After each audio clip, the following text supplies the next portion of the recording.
มนต์ภาวนาญาติโยมศรัทธาสาธุชนท่านผู้ฟังไว้พระสวดมนต์ภาวนาศรัทธาสาธุชนท่านผู้ฟังทุกท่านอันนี้เป็นเครื่องเป็นเครื่องที่จะดูแล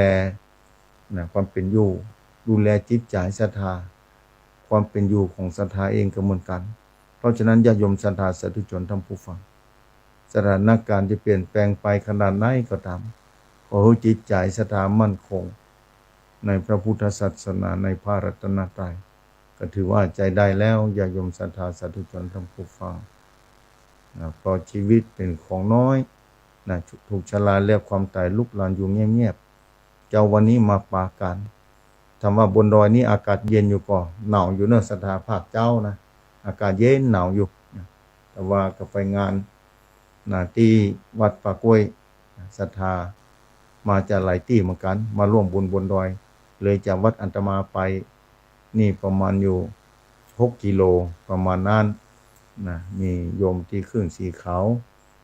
มีคณะศรัทธาวัดม่อนฤาษีพ่อสีเทาแม่ใส่พีนก็มาร่วมทำบุญกับคณะมีพ่อหลวงก็มามีท่านเจ้าอาจารย์วัดดงหลวงท่านพระครู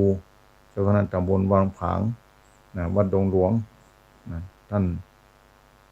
อาจารย์เพิ่นก็ได้เดินทางขึ้นมาพบปะกันเพิ่นกระจายบุญแจกกุศลมีคุณโยมพนิตาภูมินทร์คณะศรัทธาลำปางคณะศรัทธาเมตแตงเครือใส่ลำปางก็มาหลายที่ศรัทธาที่ร่วมบุญกุศลกันมาร่วมบุญกับท่านอาจารย์สุรัตน์ศิระสังวโรที่จริงวันนี้นึกว่าจะมาได้ออกรายการแล้วก็เลยขออนุญาตที่จะมาอำเภอแม่ละมาดจังหวัดตากคือท่านอาจารย์สุรัตน์ไปแทนท่านเพิ่งก็มีงานแต่ทำปุ้นเนียนกุบาโปโลปุ้นอำเภอพบพระไปสร้างที่แม่ละมาดสร้างที่แม่ละมาดลูกศิษย์สายครูบาเจ้าชัยวงศาสร้างศาลาครูบาเจ้าชัยวงศาที่ข้างไว้เมื่อละเพิ่นสร้างคือเรียบร้อยเลยขออนุญาตเพิ่นว่ามีธุระติดงานที่วัดอยู่หลายส่วนช่างก็มาอยู่ประจำที่นี่ต้องวางผังบ้านย่างกันเลยขออนุญาตเปิดฝ่ายนี้บอกศรัทธาไว้บางคนอาจไปปาปุ้นมีโยมทางพุทธบัตรเคยต้มเพิ่นไหว้ไปปากันปุ้นเลยก็ต้องขออนุญาตไว้ญาติโยมศรัทธาสาธุชนท่านผู้ฟังเพราะฉะนั้นได้มีโอกาสมาพบปะกันญาติโยมศรัทธาเจ้าวันนี้ฟังหลายที่หลายแห่งบางที่อาจจะฟังทาง Facebook บางที่ฟังจากสถานีวิทยุที่มีเมตตาธรรมอย่างยิ่งคือศรัทธาคนเฒ่าคนแก่คนหนุ่มคนนี้ได้ฟังธรรมะประยุกต์ปัจจุบันนี้เอาบ่มีอย่างยึดเหนี่ยวตั้งจิตใจมีพระรัตนตรัยยึดเหนี่ยวจิตใจนั้นเป็นสิ่งที่ดีอย่างยิ่งแล้วศรัทธาสาธุชนท่านผู้ฟังอันอย่างจะเต้าเพราะฉะนั้นต่างประเทศเพิ่นเล่าร้อนขนาดนักตอนนี้ฝ่ายสงครามลุกโชกช่วงชัชวันอย่างเต็มที่บ้านเฮาเมืองเฮานี่ก็จะไปประมาทเป็นเมืองพระรัตนตรัยก็ตามแต่ว่าความเป็นอยู่ก็น่าว่าจะปลอดภัยพอสมควรอยู่ในทำเลที่ดีในพื้นที่ที่เป็นบุญกุศลเพราะจะอันแล้วองค์พระสัมมาสัมพุทธะผมบอกฝากรอยพระบาทไว้ที่พระบาท4 รอยอำเภอแม่ริมภายไม่ได้ไปกับไปกราบไหว้ปู่จาเนอะศรัทธามีโอกาสเนาะครั้งหนึ่งในชีวิตได้เกิดมาบนโลกนี้ไปกราบไหว้รอยพระบาท4 รอยนี้ได้ถึง4 องค์ตัวตั้งแต่พระเจ้ากักูสันทะพระเจ้าโกนาคมโนหรือโกนาคมนะพระเจ้ากัสสปะแล้วพระพุทธเจ้าโคตมะสมณโคดมเจ้าในปัจจุบันอาการนี้ญาติโยมศรัทธามีโอกาสกลับไปไหว้ไปสาเป็นสิริมังคลมงคลแก่ชีวิตแต่มาไปหลายครั้งหลายคราคิดว่าจะไปแถมญาติโยมศรัทธาสาธุชนแล้วเมืองเหนือเฮานี้ล้านนาไทยนี้มีความพรั่งพร้อมไปหลายประการโดยเฉพาะบอกว่าวัฒนธรรมความเป็นอยู่ต่างๆบ่งบอกถึงการหล่อหลอมจิตใจของผู้คนมายาวนาน จากพระรัตนตรัยนะปานกว่าปีแล้วนะเมืองละปูนนครหฤพูนชัยนะนครหฤพูนชัยศรัทธาสาธุชนทั้งผู้ฟังนะเป็นเมืองที่เก่าแก่ปานกว่าปีแล้วพระแม่เจ้าจามเทวีปฐมกษัตริย์นะเมืองหฤพูนชัยนะรักษาศีลภาวนานะนุ่งขาวห่มขาวนะรักษาศีล8นะอุโบสถศีลบางครั้งเนี่ยอุโบสถศีลเนี่ยศรัทธาสาธุชนทั้งผู้ฟังทั้งนะมีความจำเป็นต่อชีวิตในการดำเนินชีวิตนั้นถ้าบ่มีคุณธรรมศีลธรรมแล้วศรัทธาอันอย่างจะเต้านะความมีกล้าต่างๆในโลกนี้บางคนก็วิ่งเต้นต่อสู้เพื่อจะเอาทุกอย่างในโลกนี้ในที่สุดละโลกไปแล้วมือก็ต้องแบะออกมาศรัทธาเอาอย่างไปได้ฉะนั้นศรัทธาได้ก็ดีบ่ได้ก็ดีอย่าไปทุกข์ใจนะถ้าได้ก็ถือว่าเป็นบุญเก่าบุญเกื้อบุญปัจจุบันนะบุญจากความสามารถบางคนก็พยายามแต่แล้วท่านอาจารย์ชาตินี้ถ้าจะบ่รวยก็เปิ้นละนี่เป็นคำถามที่เปิ้นน้อยอกหมองใจนำมาอู้หูฟังเพราะจะอ่านหลายคนอาจจะเป็นไปได้ที่ฟังธรรมะภาคเจ้าภาคค่ำนะอาจจะน้อยอกหมองใจอายุปูนนี้แล้วบ่เป็นหยังศรัทธาเรื่องรวยทรัพย์สมบัติบ่ใจเป็นหยังถ้าบ่รวยก็เปิ้นบ่ใจเป็นหยังแต่ขอรู้ศรัทธาเข้าใจธรรมะพระองค์พระสัมมาสัมพุทธเจ้าศรัทธาจะยั่งยืนอยู่ได้ท่ามกลางความเปลี่ยนแปลงอันยิ่งใหญ่บนโลกนี้ถ้าศรัทธาเข้าใจสัจธรรม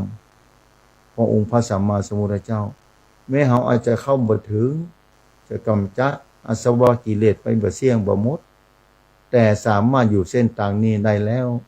เข้าใจแนวทางชีวิตอย่างชัดเจนแล้วอันนั้นแหละศรัทธาสาธุชนท่านผู้ฟังเป็นบุญเป็นทรัพย์มหาศาลอยู่แล้วเป็นบุญอย่างยิ่งเป็นทรัพย์มหาศาลในชีวิตที่ได้เกิดมาเจอพระพุทธศาสนาเจอพระรัตนตรัยแม้จะเจอทองคำขนาดไหนถึงวันนี้ทองคำราคาขึ้นลงขึ้นตลอดเวลาเพราะสถานการณ์โลกมันปั่นป่วนมาอยู่กับที่อย่างวันนั้นศรัทธาธรรมมามันปั่นป่วนมาอยู่ทุกอย่างมันมาอยู่กับที่และโยมบอกเปิ้นไปอย่างนั้นแน่ญาติโยมศรัทธาแม้มันจะปั่นป่วนจะได้ก็ตามถ้าจิตเฮามันบ่ปั่นบ่ป่วนมันก็มีความสุขขึ้นมาได้ท่ามกลางความเบิ่งว้างบ่มีอะไรอย่างสักอย่างก็ตามศรัทธาจะอยู่กันต้งกันนากลางให้อยู่ที่ใดก็ตามอยู่ให้อยู่สวน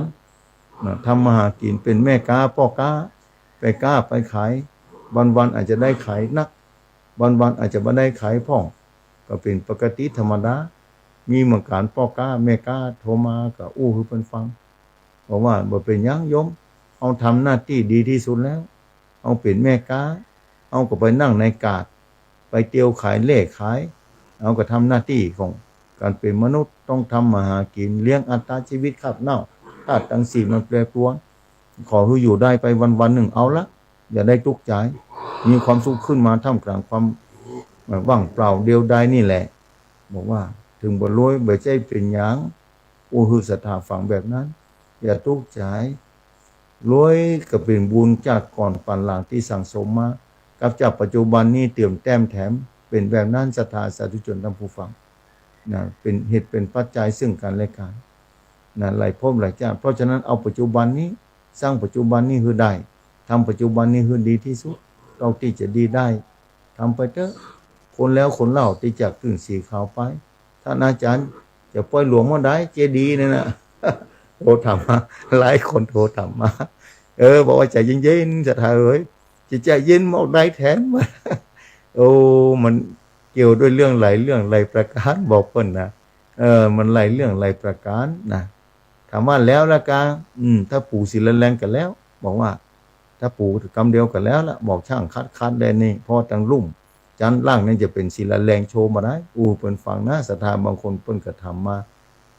ขอศรัทธาสร้างบุญกุศลมาด้วยการที่ผ่านมาหลายผู้หลายคนเป็นหลายร้อยหลายพันนำมาร่วมบุญกุศลแผ่วยอดเรียบร้อยแล้วเดี๋ยวการรอตามใจเย็น บอกศรัทธาวันนั้นศรัทธาโทรทำมาแม่ถ้าได้แล้วบอกว่าแม่นี่นะ81แล้วเดี๋ยวใจเย็นๆโอ้อยู่90 100ปลายพุ่นกะบอกเพิ่นนี่ศรัทธาตัวอย่างมันบ่เที่ยงนะ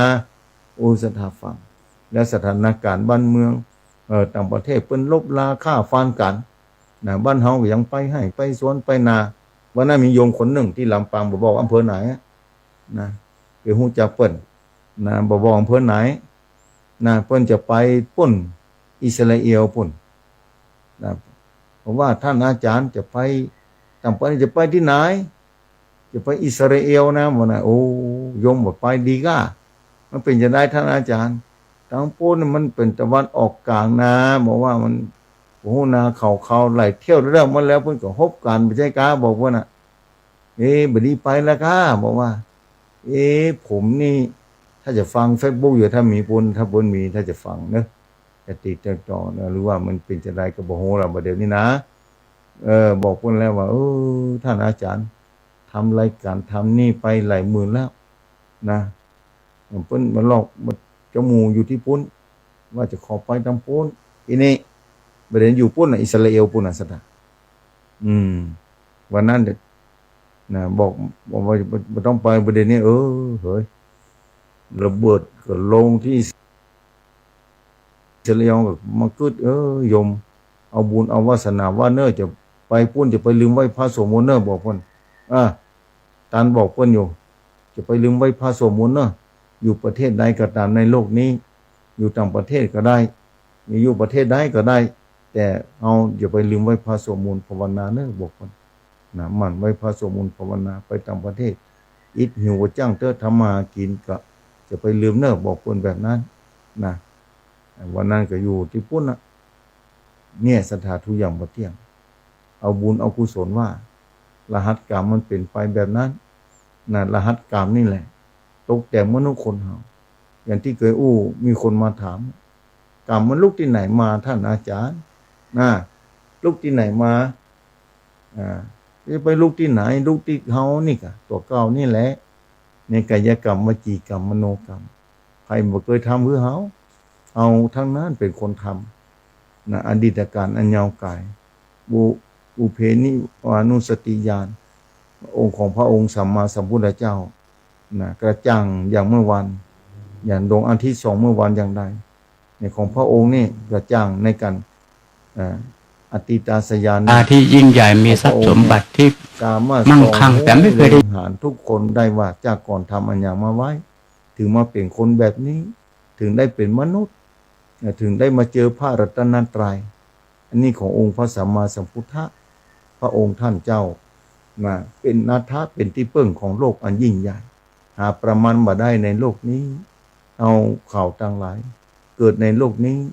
เจอมาแบบนี้เจอพระพุทธศาสนาเจอคำสอนศาสนาผู้สอนอันยังศรัทธาอย่างที่ศรัทธาฟังธรรมะจากครูบาอาจารย์แต่ละตนแต่ละองค์นั้นแล้วเอามาพิจารณาเอามาใช้น่าศรัทธาสาธุชนทั้งผู้ฟัง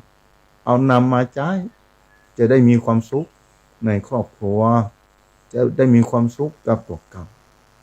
แม้ตอนนี้สถานการณ์น้ำมันปดโต้ลงข่าวกันท่านอาจารย์น้ำมันขึ้นบ่ได้ไปนี่ดีบ่ได้ไปก็บ่ไปแล้วค่ะโยมบอกถ้าน้ำมันบ่มีขายก็บ่ไปแล้วมันจะหมดได้กาท่านอาจารย์บ่เสียงบอกว่าประเทศไทยนี่เป็นอู่ข้าวอู่น้ำมาเป็นแหล่งน้ำมันใหญ่กำแล้วบ่ต้องเดือดร้อนบอกว่าอยู่กับพัฒนาถ้าเอาธรรมะมาใจสถามาใจเอาธรรมะมาใจเนี่ยน้ำมันจะใจบ่เสี่ยงแหละประเทศไทยมันเกี่ยวกับน้ำมันว่าธรรมะท่านอาจารย์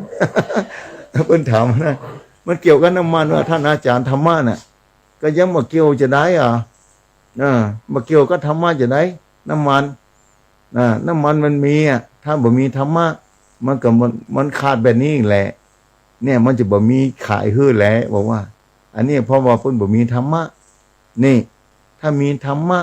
น้ำมันประเทศไทยใจบ่เสี่ยงอย่าอ่านค่ะท่านอาจารย์ธรรมะใจบ่เสี่ยงแหละถ้ามีธรรมะเนี่ยพ ราะว่าถ้าบ่มีธรรมะก็มีปัญหาแบบนี้แหละมันวุ่นวายซับซ้อนเพราะบ่มีธรรมะเพิ่นว่าธรรมะมาเกี่ยวกับน้ำมันได้มาการแท้ ก็มาเกี่ยวบ่เกี่ยวจะได้พ่อกาแม่กาพ่อกาทำพ่อกาน้ำมันนะพ่อกาใหญ่พ่อกาหลวงมหาพ่อกาเปิ้นกาเปิ้นขายก็ต้องมีศีลมีธรรมถ้าบ่มีศีลมีธรรมมันก็อิดคนบริโภคคนจ่ายมันก็อิดประชาชนทั่วแหล่งล่ามันก็อิดเพราะฉะนั้นเป็นพ่อกาแม่กาก็ต้องมีธรรมะก็ต้องมีศีลมีธรรมศรัทธาสาธุชนท่านผู้ฟังธรรมะมีความจำเป็นต่อทุกหย่อมย่าธรรมะมีความจำเป็นต่อทุกบริบทธรรมะมีความจำเป็นต่อทุกอาชีพเครือข่ายศรัทธาสาธุชนท่านผู้ฟังธรรมะมีก้ามหาศาลมีก้าอย่าง ขอโอกาสผู้มีเกียรติผู้มี ศรัทธาสาธุชนท่านผู้ฟังธรรมะมีก้าอย่างยิ่งมีก้ามหาศาลเมื่ออู้ศรัทธาฟังหลายเรื่องหลายเล่าญาติโยมศรัทธาสาธุชนท่านผู้ฟังลองกึศนะญาติโยมศรัทธาเนี่ยบางคนก็เข้าใจศรัทธาต่อพระพุทธศาสนาบางคนมีธรรมะแล้วเข้าใจ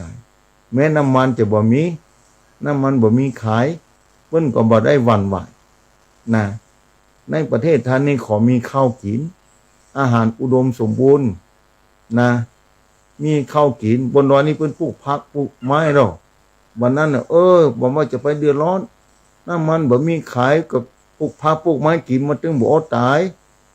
ขอมีน้ำไหลมานะ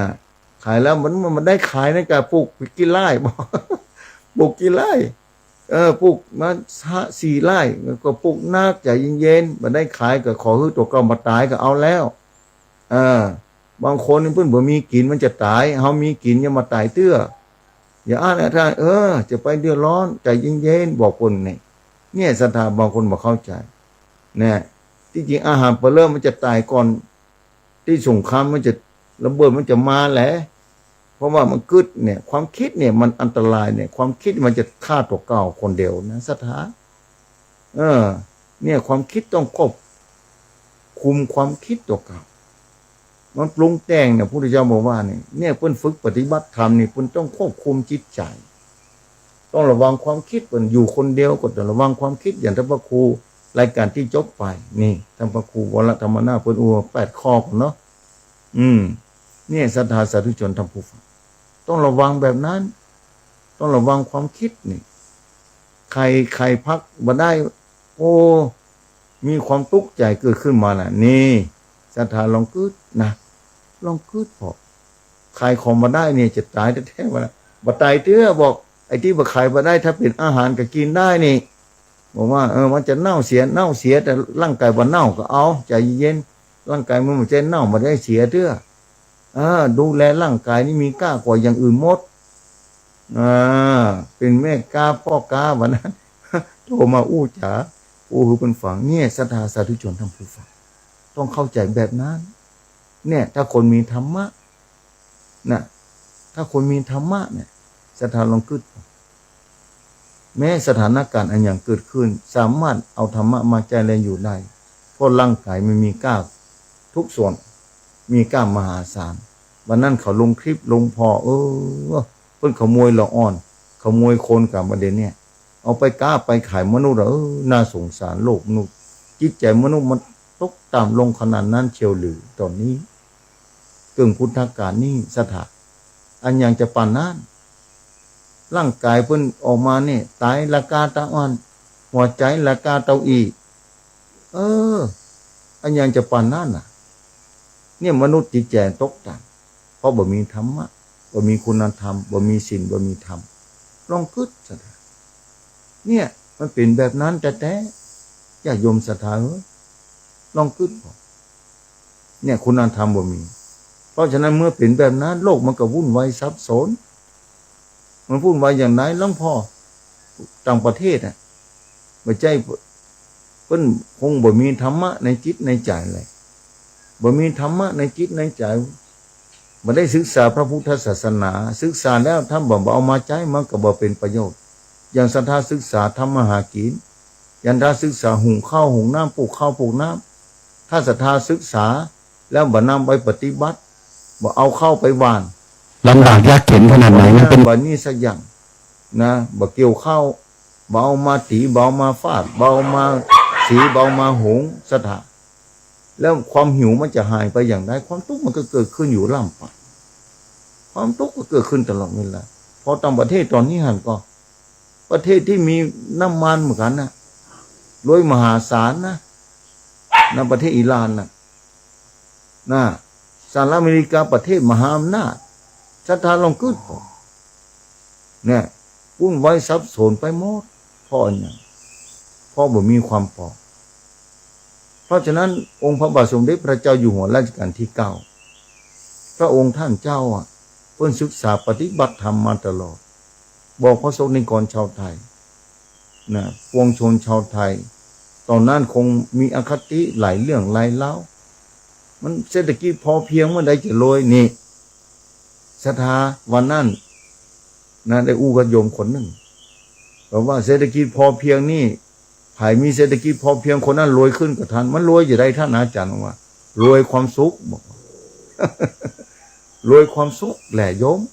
ความสุขภายก็ต้องการนะความสุขนี่แหละสุขใจสุขกายนี่แหละมีค่ามหาศาลกว่าโลกนี้หลายเท่าสุขกายสุขใจนี่มีค่ามหาศาลบางคนลองไปถามคนมั่งมีสีสุขว่ารวยมหาศาลแต่เพิ่นเอามือไก่หน้าผากคิดว่ากำให้มันจะตกต่ำมันจะได้กำให้ขึ้นมอกได้ปีนี้จะได้กี่ร้อยล้านลองขึ้นป่านน่านศรัทธาถ้าตกไปสักกูปีได้100 ล้านปีนี้ได้แห่20 ล้านเนี่ยคนที่เคยได้100 ล้านได้มา20 ล้านแล้วก็ศรัทธาจิตใจมันจะปั่นป่วนขนาดไหนท่านที่กินแบบเสี่ยงร่างกายมีความต้องการเท่าไหร่แต่กินแห่วันหนึ่งจะกินเท่าใดมีเงินเป็น100 ล้านลองเกิดศรัทธาแล้วจะบรรทุกใจว่าคนที่มีธรรมะบรรทุกใจมีเจ้าของบริษัทบางคนตอนนี้เพิ่นปฏิบัติธรรมเพิ่นปฏิบัติธรรมนี่ปฏิบัติธรรมนะปฏิบัติธรรมเพิ่นว่าปฏิบัติธรรมนะพ่อบ้านควบคุมสถานการณ์บ่อยู่ต้องควบคุมจิตใจควบคุมอารมณ์ไว้นี่ต้องดูแลจิตใจต้องดูแลอารมณ์ตัวกาด้วยการมีธรรมะสาธุชนท่านผู้ฟังเพราะฉะนั้นธรรมะไม่มีกล้าบาฮือได้เป็นสกุลเศรษฐีเพราะมีธรรมะเนี่ยอย่างการทำบุญเนี่ยหลายภพหลายชาติถ้าสร้างมาเนี่ยอย่างการปลูกไม้ปลูกหมอโอ้บ่อนาวเนี่ยลองไปปลูกล่อศรัทธาถ้าบ่เชื่อถ้าดินดีน้ำดีหญ้าบ่อุกใบมันก็แตกออกมาเรื่อยๆในที่สุดถึงเวลามันก็ออกลูกออกหน่วยศรัทธาก็เหมือนกันนะศรัทธานี่ชาติก่อนเคยสั่งสมไว้ชาตินี้เหมือนกันเคยสั่งสมไว้นะอาตมาเคยไปอยู่หลายที่หลายแห่งนะบางที่สมัยก่อนนะเข้าเพิ่นบ่พอกินนะเข้าบ่พอกินศรัทธาลองกึดชีวิตอยู่ด้วยอาหาร มีเครื่อง อยู่ด้วยน้ำร่างกายของศรัทธานะถ้าขาดน้ำขาดอาหารนะกินข้าวบาลาไม่ศรัทธาร่างกายมันจะเป็นจะได้ลองกึดพอแม้จะมีเงินทองคำเป็นหมื่นกิโลมาอยู่ต่างข้างนะถ้าศรัทธากินข้าวบาลามนะกินน้ำบะลงร่างกายมันจะเป็นจะได้แล้วทองคำเหล่านั้นจะมีกล้าวะอยู่ข้างๆศรัทธาเป็นหมื่นกิโลยีเป็นของศรัทธาแต่ร่างกายมันไปบ่ไหวเพราะกินข้าวบาลามลองกึดศรัทธาเพราะฉะนั้นอาหารนั้นมันมีกล้ามีความหมายต่อชีวิตญาติโยมศรัทธาจิตใจก็มีธรรมะเป็นอาหารจิตใจต้องมีธรรมะถ้ามีธรรมะแล้วจิตมันจะสุขใจมีความสบายใจแม้โลกมันจะปั่นป่วนจะได้ตอนนี้สงครามมันจะพบจะฮบกันจะได้คนที่มีธรรมะสบายใจตายเมื่อใดก็ได้ท่านอาจารย์วันนั้นพระเจ้าฮบระเบิดมาลงประเทศไทยพร้อมที่จะตายเท่าธรรมโมสังโฆอย่างจะปานนั้นนี่เปิ้นมีธรรมะด้วยนี่แล้วแต่นะพร้อมอันนะครับโยมพร้อมนี่โยมนี่เข้าใจมีธรรมะเนอะนี่เตรียมตัวตายก่อนตายด้วยนี่ เนี่ยบรรทุกใจแล้วนี่สงครามเกิดจะได้นี่บางคนสับสนเวบนเอาอย่างใดดีนี่โอ้ตุกใจนี่ลูกอยู่ที่ปุ้นหลานอยู่จังเพศรัทธาสาธุชนทั้งผู้ฟัง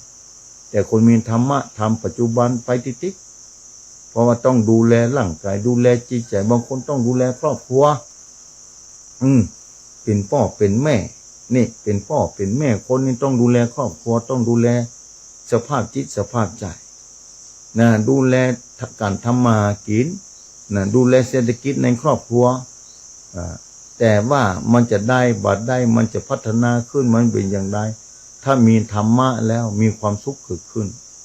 แล้วท่านนึกถึงองค์พระราชารัชกาลที่9นะที่เพิ่นบอกเศรษฐกิจพอเพียงศรัทธารวยกำเดียวเลยอย่างที่บอกตะกี้รวยหยังวันนั้นศรัทธาถามรวยหยังก็รวยความสุขนะกาบอกว่าจะไปรวยหยังความสุขภายในต้องการนะความสุขภายในจิตใจนี่อยู่ๆจะไปเช่าซื้อตลาดมีที่ไหนความหิวนี่ไปเช่าซื้อตลาดได้ถ้าร่างกายมันหิวเนี่ยเพิ่นมีขายสปะอย่างน้ำเพิ่นก็มีขายหลายแบบมีสีเหลืองสีแดงสีเขียวสีสปะน้ำถ้าหิวน้ำมีรสสปะอย่างนี่ในตลาดนะอาหารสปะอย่างสมัยก่อนไปทำพวกอุ้ยไม่อุ้ยหรออยู่70-80 ปีในกามั่วคนเลี้ยงจะมีอย่างขายขนาดบางคนมีสตังค์ไว้บ่จ้างจะซื้อที่ไหนอันอย่างจังไรปัจจุบันนี่ไปต่อกุฏิกุตังอาหารมีตลอด24 ชั่วโมงสดาบะเจื้อนั่งรถจากเชียงใหม่ลงกรุงเทพหรอระหว่างตังเนี่ยนะร้านเซเว่นสะดวกซื้อธรรมโมสังโฆตลอด24 ชั่วโมงเพื่อบริการแม้แต่ตี 1 ตี 2หันโยมยังไปนั่งกินข้าวก็มีอยู่นี่ก็ประเทศไทยอย่างจะปั่นน้ำสถาประเทศไทยนะมีขนาดนั้นสถาโอ้เนี่ยความสงบสุขก็มีเกิดขึ้นถึงวันนี้สถาเมืองเหนือลันนาไทยเอานี่ต้องกึดพอแผ่นดินไทยนี่นะมี3 สถาบันหลักของชาติศาสนาพระมหากษัตริย์ต้องกึดอยู่สบายนี่เพิ่นลบกันพ่องเอากำลังใจไปช่วยเหลือกันไม่ใช่แปลงกำแพงประเทศนะเป็นหัวประเทศจะเป็นหัวประเทศนะอันนี้พระจะบริจาควัดโตต่างคนต่างนายบริจาคเนี่ยหูจะบริจาคต่างเนี่ยป้องกันตัวเก่าด้วยนะเนี่ยป้องกันประเทศเนี่ยบริจาคต่างจะเอากำแพงอย่างไรนี่เนี่ยสถานเนี่ยให้บริจาคต่างเนี่ยป้องกันเนี่ยสถานแสดงความหล่อหลอมของจิตใจผู้คนแผ่นดินไทยมีแบบนั้นนี่ที่หล่อหลอมมายาวนานอย่ายมสถานเนี่ยเลยสถาฟังว่าอันยังจะเต้าใจเย็นๆอยู่ประเทศไทยนี่แหละวันนั้นก็บอกจะไปนะจะไปละท่านอาจารย์ลงทุนไป40,000ละนี่ประเดี๋ยวนี้อยู่อิสราเอลปุ่นอยู่อิสราเอลปุ่นเอาก็มานั่งขึ้นวันนั้นพอเข้าลงระเบิดลงอิสราเอลไอ้หันไปอยู่ปุ่นมันอย่างไรก็บ่เด้อนี่เนี่ยสดาสาธุชนทั้งผู้ฟังก็ดูอ่านใจแต่เพิ่นจะไปติ๊กต้องขึ้นพอเนี่ยความต้องการความบีบคั้นของครอบครัวของสังคมเศรษฐกิจเพิ่นบอกแบบนั้นแต่ถ้าเอาเศรษฐกิจของพระบาทสมเด็จพระเจ้าอยู่หัวองค์รัชกาลที่9เพิ่นบอกว่าจะได้ฮู้ว่าเศรษฐกิจพอเพียงมีความสุขผมเป็นหนี้ครับท่านอาจารย์นี่แหละหลับไปด้วยความหิวดีกว่าตื่นขึ้นมาเป็นหนี้ศรัทธาสาธุชนทั้งผู้ฟัง30 กว่าปีคตินี้ติดไว้ที่บนฝาผนังกุฏิไม้น้อยๆกับเก่าบนอำเภอกัลยาณิวัฒนาศรัทธาคนหนึ่งมาพอท่านอาจารย์อันนี้มันหมายความว่าอย่างไรที่เขียนเนี่ยตุ๊มันว่าอันนี้รับไปด้วยความหิวดีกว่าตื่นขึ้นมาเป็นหนี้เนาะบอกว่ามันหมายความว่าอย่างไรท่านอาจารย์ถ้าเฮาหิวข้าวเนี่ยเฮาบ่มีกินแนวทุกข์ลำบากขนาดไหนก็ตามเฮาบอกถ้าเฮามีศีลเฮาบอกขโมยของไผ อย่างน้อยที่สุดวันหนึ่งบ่มีกินเนี่ยเอาไปขอช่วยงานเปิ้นล้างถ้วยล้างจานพ่องเที่ยวหญ้าใดหญ้าขอกินข้าวเปิ้นสักคาบสองคาบเปิ้นก็จะฮึกกินอยู่ก้านอกจากว่าเฮางอมืองอตีนเนี่ยแต่บ่ฮึเป็นนี่รับไปตื่นขึ้นมาวันผู้บ่ชอบกินคนขอทานเปิ้นยังได้นั่งเนี่ยเฮาตีนดีมือดีเฮาขอกับเปิ้นเฮาก็ช่วยเปิ้นเฮาจะไปอดตายจะได้บ่อันนี้ถ้ารับไปด้วยความหิวดีกว่าตื่นขึ้นมาเป็นหนี้ถ้าเป็นหนี้เฮามันจะตื่นขึ้นมามันก็ตุกล่ะโลกนี้ไผที่บ่มีหนี้จะมีว่าท่านจะมีก็บ่มีจะได้บ่อะระหะโตคนที่บ่มีปะละอู้เพิ่นฟังนี่อู้เพิ่นฟังวันนั้นนะเมื่อละ30กว่าปีนะสถานเหมือนนะแกนะอันนี้คติอู้เพิ่นฟังถ้าต่อไปจะต้องเงียบแบบนั้นนะนี่วันนี้ทกส.กำลังเข้ามานะจะไปบ่ต้องไปเอาเตื้อบอกบอกครอบครัวตัวเก่านั้นน่ะไปปลูกผักปลูกไม้กินไปถึงวันนี้บ้านเมืองเฮามันอุดมสมบูรณ์เนาะต่างประเทศนี้จะต้องซื้อกล้วยจากประเทศไทยซื้อข้าวเปลือกข้าวสารจากประเทศไทยนะศรัทธาสาธุชนท่านผู้ฟังตอนนี้นะแน่ที่จะมาเล็งมาที่ประเทศไทยเพื่อละนะว่าต้องการนะต้องการอาหารต้องการเท่านี้เพราะฉะนั้นคนไทยเตรียมเนี่ยเพื่อมีอาหารการกินสมบูรณ์เป็นอาวุธที่ยิ่งใหญ่ที่สุดประเทศไทยเนี่ยยิ่งกว่านิวเคลียร์หลายเต้าอาวุธประเทศไทยถึงวันนี้ไม่ต้องใช้นิวเคลียร์แบบระเบิดอย่างนะถ้าอู้ถึงนะแต่ก็มีไว้ป้องกันประเทศนะแต่ว่าในที่สุดเนี่ยอาหารนี่แหละเป็นอาวุธที่ดีที่สุดทุกคนเนี่ยถ้าไม่ได้กินอาหารก็ตายสถานทุกคนไม่ได้กินข้าวก็ตายนะอาหารบะหมี่โลกการไปจะไปมีเวลาปลูกผักปลูกไม้ที่ไหนโลกการไปจะไปมีเวลาทำมาหากินกล้าขายอย่างไรสถานจะกินสตุ้งสตังเป็นเหรียญเป็นทองคำอยู่ข้างบ้านคันจองบนหล่องเข้าบนหล่องนี่มันเป็นทองคำมดจะกินอย่างไรถ้าบ่มีข้าวเพราะฉะนั้นประเทศไทยเป็นอู่ข้าวอู่น้ำนะญาติโยมศรัทธาจะไปลืมต้งจะไปลืมให้ลืมนากันแล้วกันพืชผักสวนครัวข้างบ้านปลูกไว้เด้อตลาดเพิ่นบ่มีขายเฮาไปเก็บมาต้มมากับพริกกับหยังก็ยังได้ขอมีข้าวนะเนี่ยเพิ่นบ่ส่งข้าวเพิ่นบ่มีวันนี้ตลาดหยุดหมดเลยตลาดหยุดหมดแล้วบ่ออกไปขายบ่มีขายซื้อหยังสักอย่างที่สวนมีผักแคบผักบงผักหยังปลูกผักปลูกไม้ต้มกินไปประทังชีวิตไปได้วันๆหนึ่งสามารถอยู่ได้สบายสถานแล้วประเทศที่เพิ่นบ่มีอาหารการกินนี่กาน่าสงสารลำบากขนาดไหนเนี่ยถ้าแต่ละประเทศมาพัฒนาเฉพาะอาหารการกินพัฒนาคุณภาพศีลธรรมนะซื่อสัตย์ทำมาหากินซึ่งกันและกันเอาคุณมีอันยังมีผลไม้อันใดเอามาขายบ้านเฮาเอาเข้าไปกินไปนี่อย่าโยมศรัทธาแล้วมีคุณธรรมด้วยการผลิตอาหารต่างๆก็จะไปใส่สารเคมีเกินไปมันทำให้ร่างกายมันเป็นพิษเป็นภัยนี่อันนี้การมีธรรมะมีคุณธรรมเพราะฉะนั้นธรรมะนี่แหละปะฮือในโลกนี้มีความสุขเกิดขึ้นมาทันทีไม่ใช่อาวุธที่ยิ่งใหญ่ไม่ใช่เพราะฉะนั้นอาตมาบอกว่าอาหารประเทศไทยมีอาวุธอาหารเป็นอาวุธบอกว่าเป็นพักเป็นไม้พักไม้ใส่เครือถ้าเปิ้นฮบกันไปมามีกี่มื้อต้องมาเอาประเทศไทยนี่แหละว่าบ่ใช่ประเทศไทยเฮาประเทศเดียวรอบข้างนี้เพิ่นก็เป็นประเทศเกษตรกรรมประเทศไทยนี่จะไปประมาทเด้อ วันนั้นหันส่งนะของเครื่องมือไปขายต่างประเทศเนี่ยไม่ใช่ธรรมดานะประเทศไทยนี่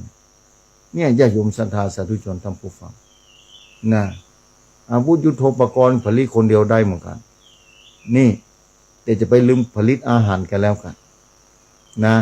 จะไปลืมผลิตอาหารเกษตรกรนะปลูกผักปลูกไม้ถ้าอาจารย์อย่างผมนี่ปลูกลำไยนี่ วันเรื่องนี้ท่านอาจารย์อย่างผมนี่ปลูกลำไยเนี่ยนะบ่มีข้าวนะต้องซื้อข้าวกินนะถ้ ถ้าลำไยได้นักบอกว่าจะได้ก็ตามนะถ้าลำไยเอาได้พ่องมาได้พ่องขอมีได้เข้ากี่ประเทศไทยถึงแบ่งปานฮึกบ่ฮึอดตายแล้วขนาดน้ำท่วมจะได้อย่างนั้นส่งอาหารการกินมาช่วยเหลือกันเนี่ยน้ำใจของคนมีธรรมะน้ำใจจากความเมตตาของเบื้องลึกจิตสำนึกของคนไทยเนี่ยมันมีมากยิ่งกว่าอย่างแห่งนะมีมากยิ่งกว่าอันใดในโลกนี้ทำไปโดยเบอร์มีหวังผลตอบแทนสักอย่างในขณะเดียวกันอย่างที่ไปช่วยคนน้ำท่วมเนี่ยเปิ้นบ่มีอย่างเหลือแล้วที่เฮาไปช่วยเฮาหวังอย่างจากเปิ้นบ่ได้หวังเนาะไม่ได้หวังสักอย่างหวังเพียงแต่ให้เปิ้นมีความสุขเปิ้นให้รอดพ้นจากความทุกข์ยากลำบากจากอุทกภัยเป็นต้นศรัทธาสาธุชนท่านผู้ฟังเนี่ยเฮาบ่ต้องการสักต้องการช่วยเหลือเปิ้นบ่ได้อันนี้เป็นการทำบุญที่บ่หวังอย่างตอบแทนสักอย่างแต่บุญนี่มันพยายามหล่อหลอมขึ้นมาเรื่อยๆเติบโตขึ้นมาเรื่อยๆไอ้ที่ยิ่งแบบวางสักอย่างน่ะมันก็ขึ้นมาอย่างกระทันหันไปเรื่อยๆเนี่ยศรัทธาปลูกไปเถอะศรัทธาไปปลูกต้นไม้ที่ไหนศรัทธาบ่หวังหน่วยคือมันต้นคือนกคือหนูคือสัตว์มันกี่เนี่ยจิตมันเป็นกุศลมันเป็นความสุขขึ้นทันทีเลยปลูกต้นไม้ต้นหนึ่งความสุขเกิดขึ้นกระทันหันพอจากบ่หวังอย่างสักอย่างต้นไม้ต้นหนึ่งก็มีความสุขก็เป็นบุญเป็นกุศลน่าเป็นบุญเป็นกุศลเพราะเฮาไม่ได้หวังจากต้นไม้หวังเพียงว่าคนอื่นจะรอดชีวิตนั่นคือสัตว์ตัวหนึ่งแมงบงการมดกาคงไปอยู่บนถ้าฝนตกคงไปอยู่ปืนเกาไม้ต้นนั้นไปอยู่ปืนใบไม้ใบนั้นโมสัตว์ตัวคงจะอยู่น้อยหนึ่งชีวิตแล้วในโลกนี้ศรัทธาสาธุชนท่านผู้ฟังลองคิดพอถ้าเกิดแบบนี้ศรัทธาจะมีความสุขเกิดขึ้นมาภายในจิตใจนะญาติโยมศรัทธาลองคิดเถอะเมื่อข้ามค่อยปากันให้กำนอนศรัทธามีคนโทรเข้ามาตะกี้กันมันก็เบิดลืมเหมือนกันนะเดี๋ยวจะเปิดสายขึ้นนะใจเย็นๆนะกู้กันศรัทธาสาธุชนท่านผู้ฟังนี่เรื่องแห่ง20 นาทีนะต้องเว้นเวลาคือทางสถานีเพิ่นเนี่ยสัก3-4-5 นาทีเนาะเพิ่นมีเมตตาศรัทธาญาติโยมศรัทธาเมื่อข้ามค่อยปากันนะอู้กันให้กำหนึ่งจริงๆวันนี้นึกว่าจะได้เข้ารายการนะตอนแรกจะต้องไปอำเภอแม่ละมาดจังหวัดตากนะอย่างที่บอกไปตะกี้นะแต่ว่าก็โยมมาทำบุญกับประกาศไปตะกี้ เนี่ยต้องไปต่างจังหวัดนะที่แม่ละมาดพุ่นนะลูกศิษย์ครูบาเจ้าชัยวงศานะสร้างศาลาครูบาเจ้าชัยวงศาลูกล่วงประเดชดีแล้วที่ตำบลแม่ตื่นอำเภอแม่ละมาดพุ่นเพิ่นนิมนต์มามีเพิ่นนิมนต์มาตลอดถ้ามีการมีงานที่อำเภอพบพระพ่องอุ้มผางพ่องแม่ซอดพ่องตาสองยางพ่องนาหลายที่หลายแห่งนะแล้วก็วันนี้ขออนุญาตเพิ่นนะคือท่านอาจารย์สุรัตน์ลงไปพุ่นละเพิ่นก็มีงานแต่ว่ายกยอดยศเจ้าฟ้าพอแล้วงานแล้วเพิ่นต้องลงไปเพิ่นอีดูเพิ่น60 ปลายเหมือนกันอันนั้นน่ะต้องลงไปพุ่นละลงไปเพราะมีสาธุเจ้าตนหนึ่งติดตามไปตัวนี่แต่มาบอกขออนุญาตเนอะนะแต่ว่าพอดีเจ้าภาพพระประธานที่จะไปแต่งวิหารที่กัลยาณิวัฒนาเพิ่นมาหานะเลยต้องอยู่รอนะก็เลยบอกว่าบอกท่านอาจารย์เจ้าที่พุ่นทนเนี่ยศรัทธาสาธุชนต้องผู้ฟังชีวิตยังมีลมหายใจชีวิตนี้ต้องดิ้นต่อไปบางคนเพิ่งจะหันเขียนภาพเขียนลงโซเชียลแม่นบอกว่าต้องสู้คือถูกต้องนะสู้ตามศีลตามธรรมบอกเพิ่นบ่ต้องกลัวบ่ทุกข์แหละถ้าเฮาเข้าใจธรรมะนะถ้าเข้าใจธรรมะบ่มีความทุกข์ใจร่างกายแน่นอนมันจะทุกข์เพราะร่างกายมันเปลี่ยนแปลงนะศรัทธาอย่างที่เคยศรัทธาฟังร่างกายนี่ทุกข์แน่นอนถ้ามันเปลี่ยนแปลงนะมันทุกข์กายแต่ถ้าใจบ่ทุกข์ถือว่าสุดยอดของชีวิตนั้นนะสุดยอดของชีวิตเลยทีเดียวญาติโยมศรัทธาสาธุชนท่านผู้ฟังร่างกายมันจะทุกข์แต่ถ้าใจบ่ทุกข์เนี่ยอันนั้นน่ะสุดยอดที่สุดสุดยอดที่สุดนะเพราะฉะนั้นญาติโยมศรัทธาสาธุชนท่านผู้ฟัง ประกาศข่าวสารงานบุญเราพอมาข้ามก่อนเนาะมาได้เตรียมเอกสารไว้อย่างนะอาตมาก็พบปะสถานแบบประกินนักการทำเล็กๆน้อยๆมาพบปะกันเตรียมเบอร์โทรไว้นะญาติโยมศรัทธานะมาข้ามแล้วก็ปากันกรรมหนึ่งจะออกออนไลน์กันหรือว่าจะลงไปทางลุ่มกันลงไปทางลุ่ม60 กว่ากิโลศรัทธาตลอดระยะเวลาเกือบ20 ปีนี่พบปะศรัทธาสาธุชนทั้งผู้ฟังมาโดยตลอดจากแรงศรัทธาและน้ำใจของญาติโยมศรัทธาที่ขึ้นมาช่วยร่วมบุญร่วมสร้างพระธาตุเจดีย์พุทธศิคีรีมาร่วม10 กว่าปีนะ16-17 ปีมาแล้วนะเกือบจะ20 ปีแล้วศรัทธาฉะนั้นอาตมาก็ต้องพยายามไปพบปะศรัทธาถ้าลงไปบ่ได้ถ้าคลื่นมันดีแบบนี้ก็จะจัดออนไลน์แบบนี้ส่งกระแสเสียงไปให้ศรัทธาสาธุชนได้รับฟังนะมีอย่างกับปรึกษาหารืออู้จากันแบบนี้เป็นบุญเป็นกุศลนะทุกอย่างนะถ้าเข้าใจแล้วความหลงมันก็เกิดขึ้นเอาละศรัทธาได้เวลาเปิดโอกาสให้ศรัทธาโทรเข้ามาแสดงความคิดเห็นการหรือว่าจะโทรเข้ามาแจ้งผลการรับฟังเนาะแจ้งผลการรับฟังว่าอยู่ที่ไหนฟังอยู่อาตมาก็ชื่นใจเหมือนกันนะท่านมีความชื่นใจก็มีกับบ่ชื่นใจจะได้อาตมาก็จะต้องชื่นใจว่าที่สถานีพุ่นก็เปิดสถานีเปิดคนนั้นฟังบางคนโทรบัดท่านอาจารย์มันบอกบ่เป็นหยังบอกที่ชื่นใจก็เพราะว่าอาตมาจะต้องท่องเที่ยววัดตาสงสารอยู่เนาะท่องเที่ยวเนี่ยพระบุญญาเขตพระรัตนตรัยนี่เนาะสร้างบารมีไปด้วยการศรัทธา089262499นะพอประกาศปุ๊บมาปั๊บศรัทธาเนี่ยปุ๊บมาปั๊บล่ะเอาไผ่ลองฟังพอเนาะเจริญปอนที่ไหนกันได้มันไม่จองครับไม่จองโอ้พ่อสุทนฟังอยู่กะฟังตลอดแต่ไม่ได้โทรแข่ครับนึกว่าหายไปที่ไหนน่ะช่องสัญญาณโทรศัพท์ไม่เคยมีครับอันกะทุกคนร้อยแถวอยู่รอบนอกภาคเจ้านี่จะรู้หนาวเหมือนกันเนอะเย็นอยู่เนอะโอ้ท่านจุนักแข็งแรงนะครับขอบคุณอยู่ดีมีสุขนะปอนเนอร์อยู่ดีมีสุขบุญลูกชายชดนาตัวเมืองนะครับบุญทักษาเนอะบุญทักษาเนอะครับไม่ใช่ครับสาธุเอาพอสุทนเปิ้นฟังอยู่เนาะเจริญปอนเจ้ากับแม่สาเจ้าอาจารย์เจริญปอนแม่คำนวณกะเจ้านี่อำเภอเมืองปานพุ่นน่ะแจ้ซ้อนเมืองปานพุ่นน่ะนี่เจ้าฟังทางเฟซบุ๊กฟังเฟซบุ๊กวิทยุดังว่ะแม่วิทยุกันดังอยู่มันกินร้อนบนกันบรรยากาศหรูเลยอยู่ดีมีสุขนะแม่เนอะเจ้ากับแม่สาเจ้าแม่คำนวณบ้านดินดำเนอะบ้านแจ้ซ้อนลำปางพุ่นน่ะใส่ต่อไปเจริญปอนไปสาโมทนาเนอะแม่เรือนแสนต่อบ้านแสนต่อเนอะนี่ถ้าเจนดีเนาะสาธุอนุโมทนาได้สาธุ0892624999เจริญปอนมาจากผมแฟนพันธุ์แท้ครับแฟนพันธุ์แท้เนาะที่แม่ลิมกะ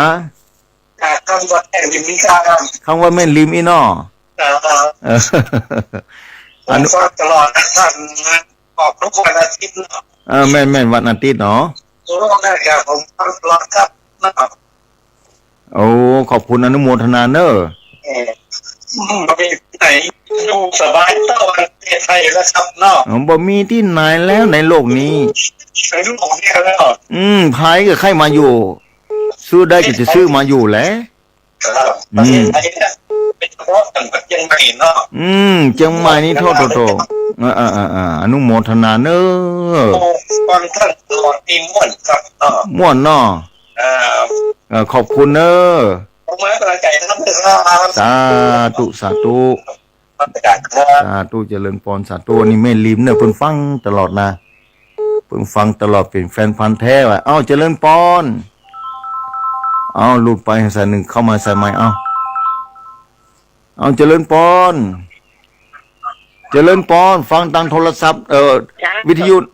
โทรศัพท์เนอะเจริญปอนฮัลโหล จ้า ที่ไหนแม่ อันนี้ไม่แต่งแก้วนะคะ แม่แสงแก้วกะแม่ ไม่แต่งแก้วเลยหนึ่งดวง ลำพูเลยหันดงเนาะ เจ้า แม่แสงแก้วอยู่ เนี่ยไปอยู่อ่ะ อยู่ดีมีสุขนะแม่เนอะ เจ้า บุญรักษาเนอะ เจ้า สาธุ นั่งบันทึกว่าแล้วคนแล้วก็โดนไปแบบนี้ อ๋อบัดเตื้อไปธุระมากันนะแม่เนอะบัดเตื้อโทรจะบัดติดมันอยู่ที่อัพ ไปเนี่ยน้ำบัดเจอ บ่เป็นหยังแม่อยู่บุญรักษาเนอะ เจ้าจันทร์ เอาใส่ต่อไปเข้ามาเลย0892624999เจริญปอน ภาษาเจ้า ที่ไหนตั้งได้ บ้านในการเจ้า บรรณากังกี้กับพลงหมกับพลงกา ที่โปร่งที่โปร่งจะมันแค่เลยนะ กับพลงจนในแอจี ที่เจ้าพูดขาดแล้ว อยู่ดีมีสุขเนอะ รักษา บรรณากังเนอะอำเภอลีได้มาแล้วอำเภอลีเอ้าแม่เจริญปอนแม่คำปันกะแม่คำปันบ้านเหล่าสันปิงเนอะอำเภอปัดสังจังหวัดลำพูนเนอะฟังอยู่ได้ไหมเด้ขึ้นบนนู่นเดี๋ยวก็จะพ่อคนขับมีก็จะลงไปแม่อยู่นี่มีสุขนะแม่เนอะสาธุสาธุเอาใส่ต่อไปเข้ามาเจริญปอนเจริญปอนหลุดไปแล้วเอาเข้ามาใหม่ใส่นี่เข้ามาเจริญปอน การรักษาเจ้าท่านจ๋า แม่สีทอนแม่สีทอน เจ้าฟังท่านอยู่แน่ อนุโมทนาฟังทางเฟซกับฟังทางวิทยุกับแม่ ทางวิทยุเจ้าชัดเจนดีเจ้า ชัดจิตดีเนาะเด่นดินถิ่นล้านนาก็ เจ้าเด็ดที่ถึงแล้วจ้า สาธุเนอะอนุโมทนาเนอะ เจ้าไปสาเจ้า สาธุสาธุสาธุอันนี้ที่แม่ของสัมปตองพุ่นเนอะอันนี้เปิ้นฟังตลอดเหมือนกันขอบคุณทุกๆสายที่โทรเข้ามานะแจ้งผลการรับฟังว่าที่ใดที่หนึ่งฟังอยู่เอาเจริญปอนเจริญปอนปิดวิทยุก่อนเนอะปิดวิทยุก่อนเนอะปิดวิทยุก่อนเนอะเจริญปอน ไม่ได้เจ้า ที่ไหนตั้งได้ แม่อันนี้แม่ก็แข่งเลินเจ้าเลิกตลอดเลยแม่เจ้า แม่ยังก็ แม่อันนี้เจ้า อนุโมทนาปตังเจริญเนาะอีกา โอ้ฟังตลอดได้เจ้า ขอบคุณนะนักเนอะแม่เนอะ เจ้า สาธุสาธุอันนี้อยู่ดอยหล่อเนอะปตังเจริญไกลสถานดีนั่นนะอนุโมทนาเอาใส่ต่อไปเข้ามาเจริญปอน เจ้า เสียงนี่เสียงแม่หลวงตาโจกอะฮัลโหลจะสัตที่ไหนก็นี่ หลวงตาเจ้าเจ้า ไม่หลวงปันกะ เจ้า โมทนาได้ไม่หลวงเนิ่นน่ะฟังเสียงเหมือนไม่หลวงแต่ละ เจ้าขวัญท่านว่ากูอยากมานั่งน้อง นั่นน่ะ เจ้า ไม่หลวงฟังอยู่ตาโจฟังหลายคนอยู่กะ เจ้าฟังหลายเจ้า อยู่ดีมีสุขเนอะ ผมจะใส่เลยนะ สาธุสาธุอยู่ดีมีสุขบุญรักษา เจ้า เมียหลวงตาโจกเนอะโดยหล่อเอาเจริญปอนหลุดไปหมดแล้วเอาเข้ามาใหม่กดบทถูกเจริญปอนเอาเข้ามาใหม่0892624999น่าเจริญปอนเนอะเอาเจริญปอน เอาไว้ใส่เอาทำปูปากแม่ อันนี้แม่พิสมัยกะ เอา บ้านนางชัดเจนดีเนาะแม่เนาะ เอาเจ้า แม่ฟังจากบรรพตสถิตกะ เจ้า โอ้ต้องขอบ เจ้า สา ชัด ธุ เจนเจ้า ชัดเจนดีเนาะ เอาตามขึ้นมาอยู่นอก ดีละอยู่ดีมีสุขนะแม่เนอะ เอาสาธุ สาธุสาธุบุญรักษาสาธุเนอะเอาใส่ต่อไปเข้ามาเจริญปอนติดแล้วเนอะเจริญปอน แม่สายนึงปิดกดดับกำเนิดสายนี้จะได้เข้ามาง่าย0892624999ติดแล้วเนอะสดาติดแล้วบ่จ่าสกรรมเอาเข้ามาใหม่ใส่ต่อไปเข้ามานั่นเข้ามาเลย0892624999ใส่ดิกี้เพิ่นบ่เป็นกะเจริญพรจ้าจ้าจ้าติดแล้วอยู่ที่ไหนคะพี่น้องแม่น้อมตาจางเวียนหนองรองชัดเจนอยู่เนาะแม่น้อจ้าอยู่ดีมีสุขเนอะต้องไม่นานก็อยากกินของหวานไหนก็จะขอของหวานที่ไหนบ้านเนี้ยมีต้นผักหวานกะจ้าดีไปสัญญอดได้กะอยู่ดีมีสุขพุทธสิกิลีมันได้ปลูกไว้นะบุญรักษาอยู่ดีมีสุขตาจางใส่ต่อไปเจริญพร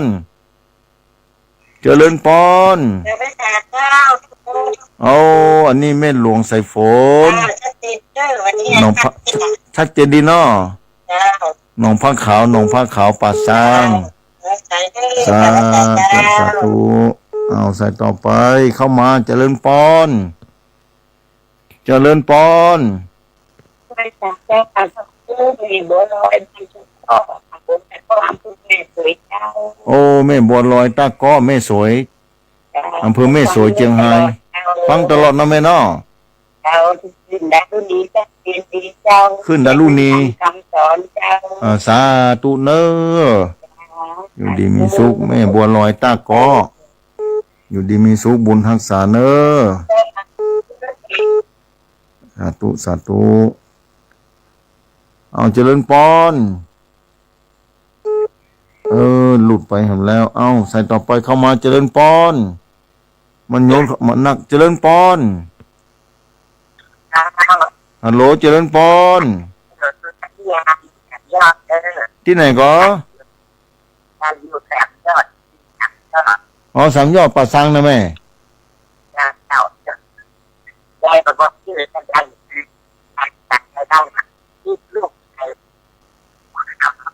ฮะ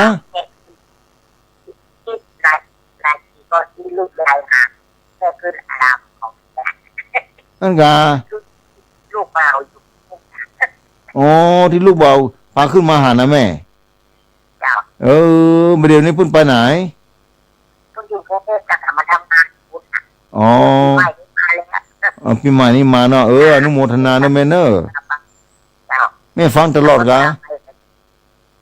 แม่ฟังตลอดเนาะดีละอยู่ดีมีสุขเนาะ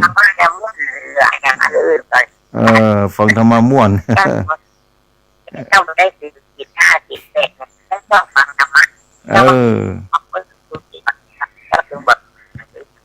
ดีละแม่อยู่ดีมีสุขนะแม่เนอะอายุมันยืนยาวสุขภาพแข็งแรงกู้คนสาธุละศรัทธาสาธุชนตั้มผู้ฟังไล่คนที่โทรเข้ามาจ๋าในภาคเจ้าวันนี้พอเวลาแล้วก็หมดพอดีศรัทธาสาธุชนทั้งผู้ฟังเอาไว้ปากันเมื่อข้ามก่อนศรัทธาปากันเมื่อข้ามกำหนึ่งญาติโยมศรัทธาสาธุชนทั้งผู้ฟังถ้าว่าได้ลงไปก็ได้ปากัน2 ทุ่มเป็นต้นไปเจ้าวันนี้เวลาหมดลงไปแล้วขอนำรายการจัดทุกผู้ฟังไปก่อนวันเวลาเดียวกันนี้มาปากันจัดรายการโดยกองกระผมธรรมาภาพพระวรรณชัย